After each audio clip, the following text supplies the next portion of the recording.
And the upper left in the blue, he's the Protoss player, is NightPhoenix.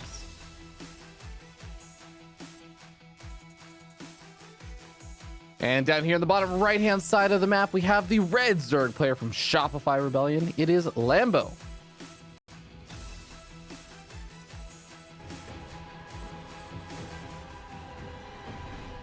Alrighty. So we got a PVZ, which I will say again, Lambo should be coming into this feeling confident as like a pretty heavy favorite. But that being said, Lambo, like you said, already lost one of his EVPs to someone that I think he also should have been favored against, in the form of Christianer.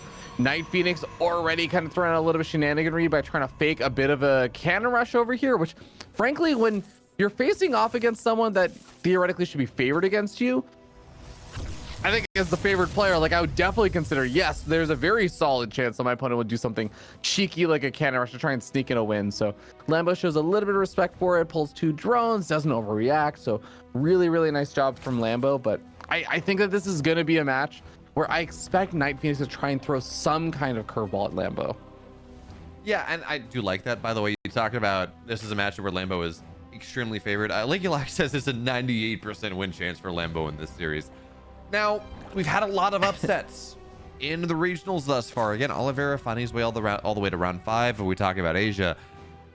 But this is very much one. Look, NightPhoenix already, I think it's kind of a coup that NightPhoenix has already made it to round 5. There are a lot of players that have been knocked out of.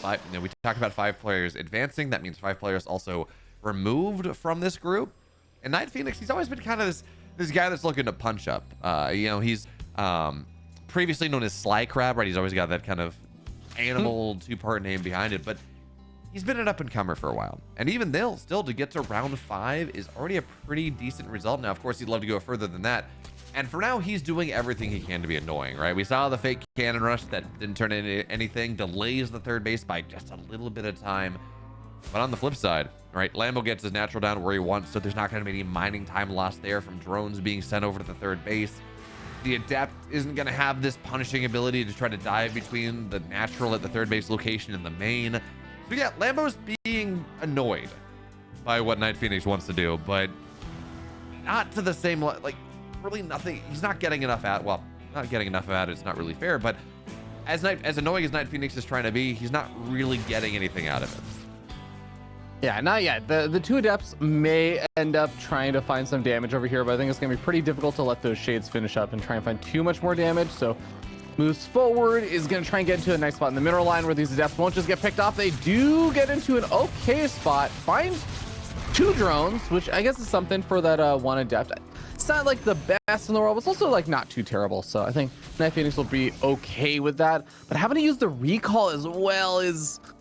that's a little bit less ideal, I think, for NightPhoenix. I mean, he gets 2 drones, he kills or he forces 2 more cancels, so that's like effectively a 3rd drone in terms of how much you have to spend. He only loses 1 Adept for it. Yeah, that's chrono energy that you might otherwise want to use.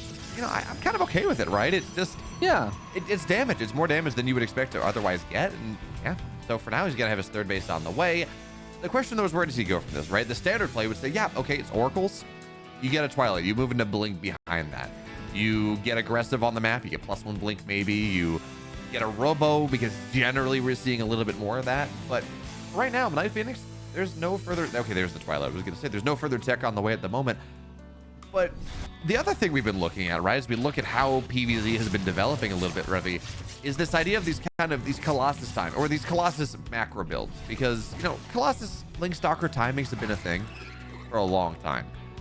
But more and more, we're seeing Protoss players going for like 3 or 4 Colossus, and they're doing it with a 4th base. They're doing it off of 80 probes, and they're playing the macro play just on this idea that, yeah, we can blink forward and snipe Vipers. We just keep our Colossus back until the Vipers show themselves, and that's going to be fine. So NightPhoenix has options. Question is, what option does he take?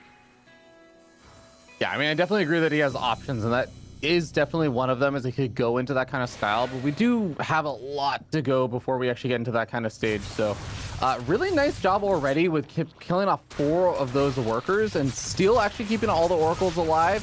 One of the oracles did get low on hit points. These adepts are not really finding as much damage, and Lambo having a really nice drone pull, and also the surround with the lings, preventing those adepts from getting in range of the drones. So that was very nicely done. And I mean, I don't hate it. I don't hate the kind of little bits of damage that NightPhoenix is trying to find here and there. It is going to be a little bit more about the follow-up and just the fact that he has been able to keep 4 oracles alive and is adding on a 5th. So this is definitely getting into sort of like weirder territory when you start getting up to a 5th oracle.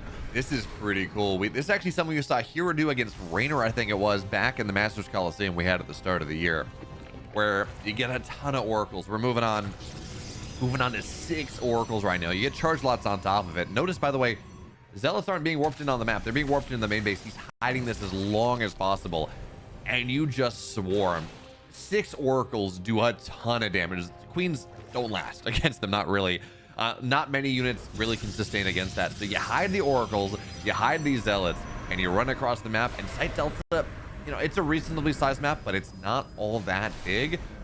Lambo has had no idea about what's happening until right now. He's got Queens on the way, he's got a Baneling Nest on the way, and NightPhoenix behind this. I mean, you want to talk about how you knock an opponent down. Charge lot Oracle into carriers, into Tempest, into something like that. I mean, you play off meta. That's exactly what NightPhoenix is doing. Lambo's doing a really nice job, though, of putting himself in really good position.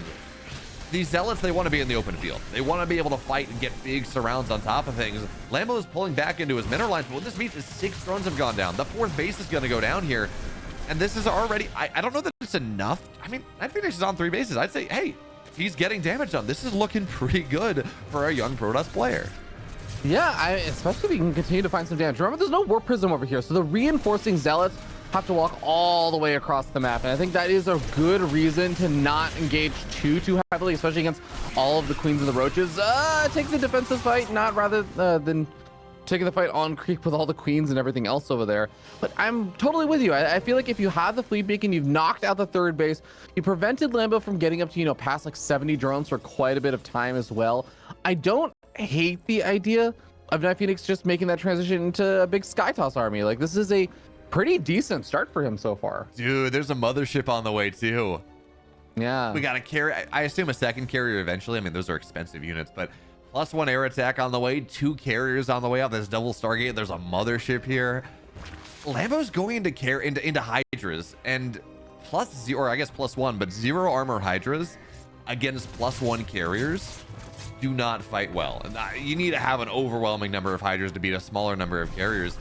This is looking so good for NightPhoenix right now. His transitions, I love the attack, right? It's very counter to the meta. It has a very specific response. If you don't have it, you lose a base. Luckily for Lambo, he didn't lose the game, because that can happen to him. And then this follow-up is just not something, that's a great stasis. This follow-up is something that realistically Lambo's not prepared for. If you're gonna go, okay, that's a great goop. But actually what it does, I say it's a great goop. What this means now is the 1 carrier was much faster than the 2nd carrier. So instead, hey, Revy, now all the carriers are going to pop at the same time. So it actually syncs things up a little bit. Okay, that's a little bit of coping. But anyways, point being here is Lambo, like when you're going against carriers like this, you want armor.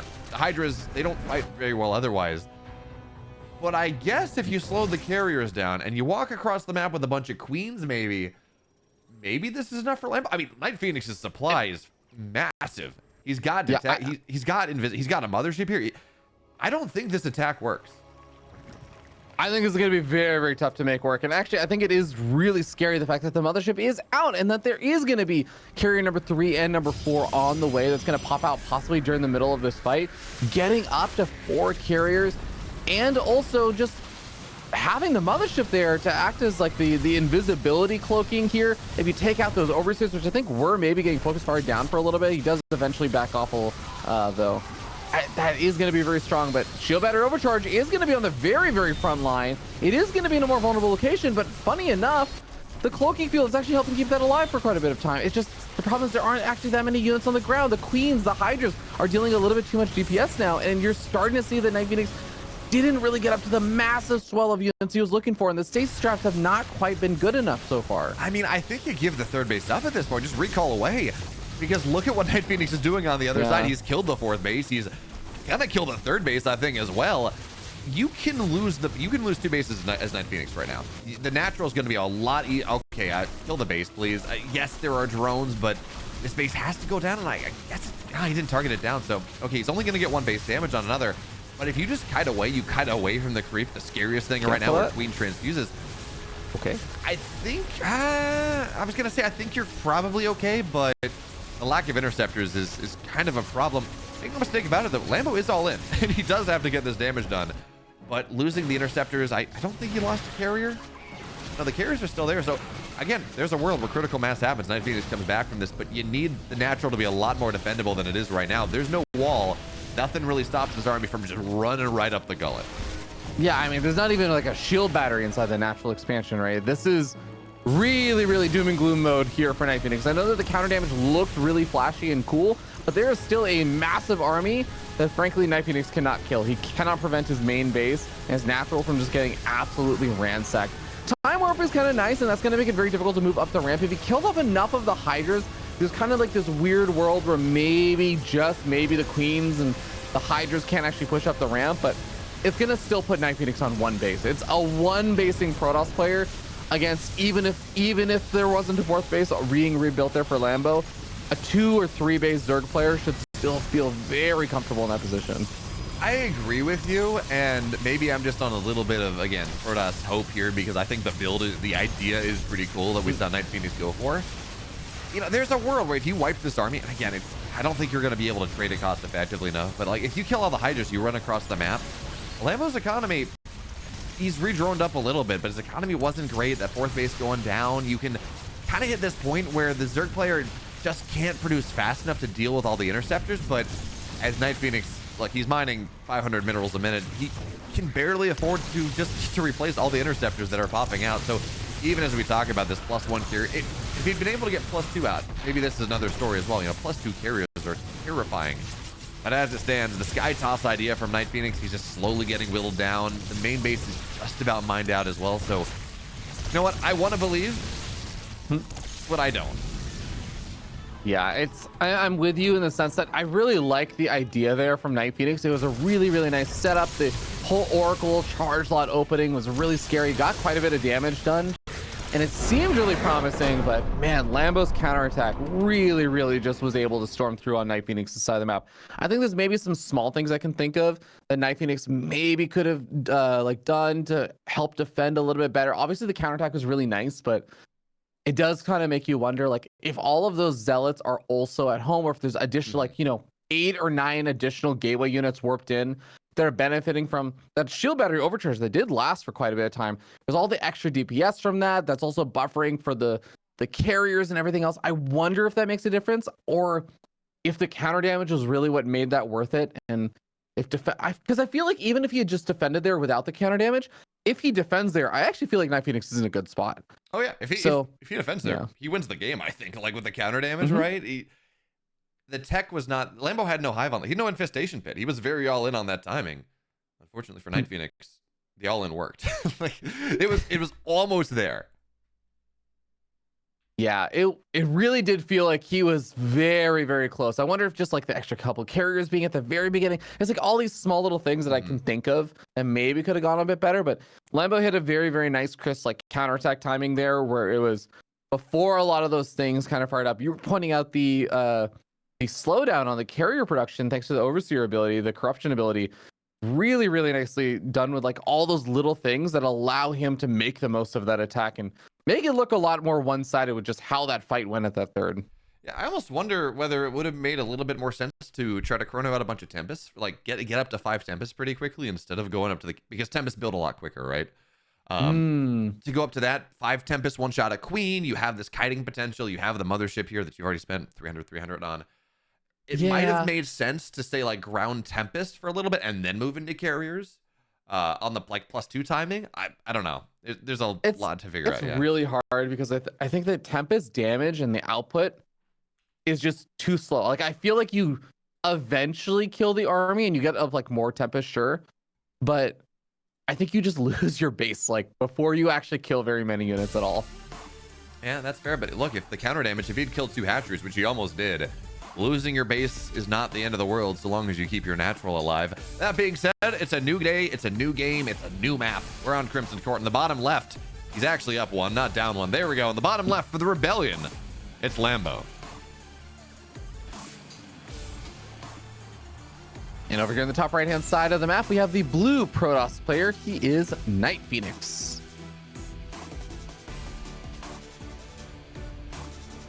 And we got a good old forward hatchery from Lambo, sitting up 1-0, grabbing that high yield gas base, and potentially setting up for some fun. Because I do love when Zerg players, especially like a Zerg player who's very good at preparation like Lambo, takes one of those more forward hatcheries, because I feel like it really does set up quite well for that aggression. And also, it's important to point out that this forward hatch is a rich Vespene geyser on top of it, so you get 2 for the price of 1. And generally, if you're going to see a Zerg player lean into that, that's because they want to do some sort of Roach Ravager timing, right? You just get a lot of gas. You mine it out a lot quicker, but Ravagers cost 100 gas. They're expensive. You can go and take advantage of that forward position and the extra gas to hit some really crisp timings. Is that what Lambo wants for, or is it just, hey, I'm going to be forward and I'm going to have creep a little bit further forward? Yeah, I mean, there is technically this chance that he was looking at this and saying, well, the probe is just blocking my hatchery because he went for the fast scout anyways, so I won't be able to take my natural very easily. I have to take my third base location. And I guess the high yield gas is also just, it's a little bit more forward, sure, but it's also not exactly that much further from the natural. So the drone transfer time isn't going to be that different. Maybe that's sort of his train of thought, but I think if you're taking this forward base, you're getting ready to deal with all sorts of a very, very annoying, like adept pressures and all kinds of annoying stuff. Especially, I feel like, from the low ground. I don't think adepts can attack the mineral line from the low ground, but I know that can still be a very annoying spot for, let's say, a blink stalker attack, or if Oracle's diving around. It's just like not the location you really want to be dealing with. Yeah, I'm with you. Although, imagine if adepts had the range of siege tanks. Imagine what a world that would be. I don't know. That certainly would be a world. That's, you know what? I think this is the change for us players need. That being said, though, NightPhoenix also, again, he's playing very counter to the meta here. We saw that really cool, was it 6-7 Oracle charge lot timing that killed the 4th base. I think he would have liked to get more. Anyways, really cool timing. This game is going to be Disruptor drops, I think. He's got a Warp Prism on the way of Robo Bay halfway done. And against this exposed position, if you think your opponent is going to be going Roach Ravager, which is that rich gas-based telegraphs, although as I say that, Lambo hasn't actually taken the rich gas, that makes a lot of sense. Roach Warren on the way now, but again, Lambo hasn't taken the rich gas, so this idea that he's telegraphing is not really coming to fruition yet. Okay, it is going to be Disruptor. I had like this very crazy thought here, which I'm like, you know, on no other map and no other situation when I ever think about this, I was like, what if instead of a Disruptor drop, you did a Colossus drop? Just because Lambo took that forward base, and because that area behind the mineral line we were talking about, the Colossus could actually be so annoying harassing back there with a Warp Prism. You might need extended thermal lance to properly hit it.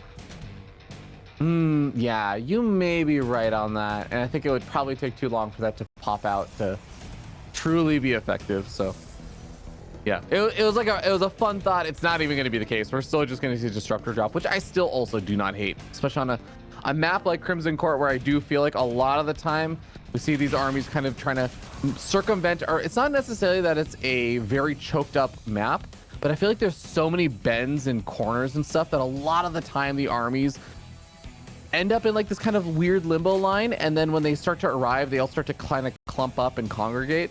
I feel like this is just a weird map where I looked at it at first, I'm like, no, I think it's a good map. You can spread out your units and everything. And then every single time I see Disruptors on this map, the Disruptor hits are actually incredible. Perfect. I want to take a second here before this Disruptor lands. There's a second Warp Prism on the way. This is double Robo. This is double Warp Prism. Disruptor drops. Queens are going to get assassinated at the start here. This is super. I know I've been saying this is super cool from NightPhoenix. There's no third base on the way. He's adding in additional gateways. This is we saw Estrella do something similar back in Katowice last year, 2 years ago. Double Robo, double Warp Prism, double Colossus all in. Right? Or I guess in this case, he's only getting single Colossus, more Disruptors, but this is so tech heavy. But if you're defending it with Roach Ravager, again, Disruptors are really good with this. question now, is Lambo gonna be able to, we saw it once. I forget what the map, I can picture the map in my head, but I can never remember the name.